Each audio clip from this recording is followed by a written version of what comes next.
क्या आप जानते हैं हमारी ज़िंदगी का सबसे बड़ा रहस्य क्या है? हमारी ज़िंदगी का सबसे बड़ा रहस्य ये है कि हम खुद को ही नहीं जानते। शायद हम अपने प्रकृति या मूल स्वभाव को ही नहीं जानते, या फिर शायद जानकर भी अनजान है।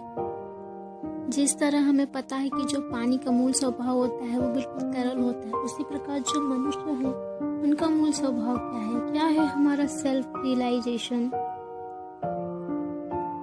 हर मनुष्य के अंदर एक शांत शक्ति मौजूद होती है जिसे हम अपनी अंतरात्मा कहते हैं। यह अंतरात्मा हमें हर परिस्थिति में सही दिशा दिखाती है, हमें हर समय सही मार्ग में चलने के लिए प्रेरित करती है।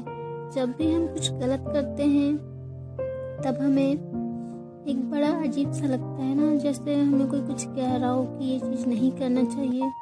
वो आवाज़ कहाँ से आती है? वो हमारे अंदर से आती है। वो आवाज़ होती है हमारी अंतरात्मा की। वो हमारी अंतरात्मा की शक्ति होती है जो हमें बुरे कार्य करने से रोकती है। कहा जाता है ना, हर मनुष्य के अंदर एक ईश्वर का अंश होता है। वो ईश्वर का अंश और कुछ नहीं, हमारी अंतरात्मा ही होती है। हमारी प्रकृति या स्वभाव बिल्कुल शांत, शक्ति, प्रेम और दूसरों की भलाई करना है, और यह गुण हर मनुष्य के अंदर छुपी होती है। फिर चाहे वह अपराधी हो या एक संत हो या फिर कोई अन्य व्यक्ति हो, लेकिन फिर भी एक संत सही मार्ग पर चलता है और एक अपराधी गलत मार्ग पर चलता है। ऐसा क्यों होता है? ऐसा इसलिए होता है क्योंकि संत को अपनी अंतरात्मा की आवाज़ सुनाई देती है, लेकिन एक अपराधी को वो आवाज़ नहीं सुनाई देती। दरअसल हम अपनी अंतरात्मा की आवाज़ को अनसुना कर देते हैं, तो हमारी अंतरात्मा से हमारा जो संपर्क है वो टूट जाता है। ऐसा एक बार में नहीं होता। जब हम पहली बार कुछ करते हैं तब हमें अंदर से आवाज़ आती है। वो हमें, जो हमारी अंतरात्मा होती है, वो हमें बताती है कि ये जो हम कर रहे हैं वो सही है या गलत है। अगर वो गलत होता है, अगर उसको हम जानते हुए भी हम अपनी अंतरात्मा की आवाज़ को अनसुना करते हैं, तो उस समय हमारी अंतरात्मा से हमारा पहला जो संपर्क है, जो पहली बार है, वो टूट जाता है। उसके बाद जब हम दूसरी बार कुछ बुरा करने जा रहे होते हैं तो अंतरात्मा फिर हमें आवाज़ लगाती है, लेकिन दूसरी बार हमें वो आवाज़ सुनाई नहीं देती अच्छे से। उसकी जो आवाज़ है वो धीमी पड़ जाती है। वह आवाज़ इतनी मजबूत नहीं होती क्योंकि हम हमारी अंतरात्मा से संपर्क कमज़ोर कर चुके होते हैं।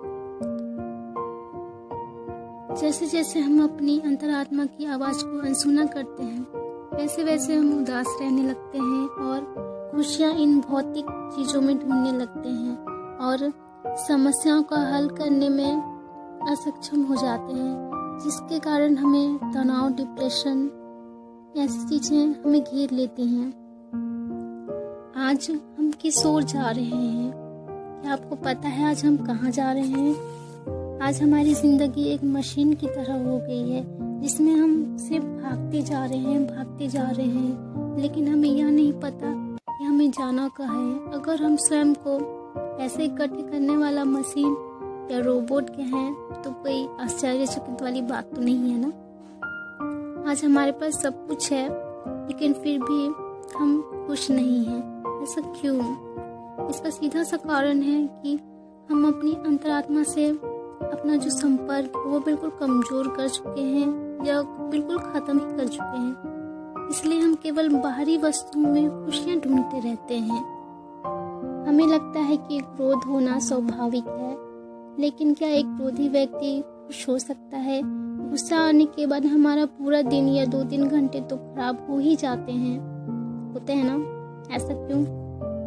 क्योंकि हमारा स्वभाव शांत रहने का है। इसलिए हम जब भी क्रोध करते हैं तो हम अपनी अंतरात्मा की आवाज़ को अनसुना कर देते हैं। दरअसल हम जितना अपनी अंतरात्मा की आवाज़ को अनसुना करते जाते हैं, उतना हम मानसिक और भावनात्मक रूप से कमज़ोर होते जाते हैं। जो हमारा ओरिजिनल नेचर है, जो हमारा पवित्र स्वभाव है, वो बिल्कुल क्रोध, ईर्ष्या, लालच, इन सब का कोई स्थान ही नहीं है उसमें।